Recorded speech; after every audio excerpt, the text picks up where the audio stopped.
ایران کی امریکی اور اسرائیلی جارحیت کے خلاف مزاحمت۔ ایرانی میزائلوں اور ڈرونز کے مشرق وسطیٰ میں امریکی فوجی اڈوں پر ٹارگیٹڈ حملے۔ صہیونی ریاست پر بھی وقفے وقفے سے میزائلوں کی بوچھاڑ جاری۔ رپورٹ کے مطابق ایرانی پاسداران انقلاب نے اسرائیلی اور امریکی فوجی اڈوں پر حملوں کی نئی لہر کا آغاز کر دیا۔ ابوظہبی، دوحہ اور قطر میں امریکی فوجی اڈوں پر پے در پے حملے جاری۔ دوحہ میں ڈرونز کے ذریعے 20 امریکی فوجی تنصیبات کو نشانہ بنایا گیا۔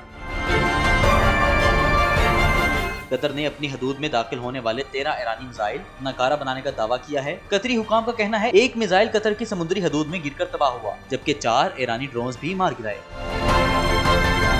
ایرانی فوج کا خلیج میں امریکی آئل ٹینکر کو بھی نشانہ بنانے کا دعویٰ۔ ایرانی سرکاری میڈیا کے مطابق شمالی خلیج فارس میں امریکی آئل ٹینکر کو میزائلوں سے نشانہ بنایا، جس سے جہاز میں آگ بھڑک اٹھی۔ ایران نے خبردار کیا کہ خلیج فارس میں موجود امریکی اور برطانوی جہازوں سمیت اسرائیل کے لیے سامان لے جانے والے بحری جہازوں کو بھی نشانہ بنایا جائے گا۔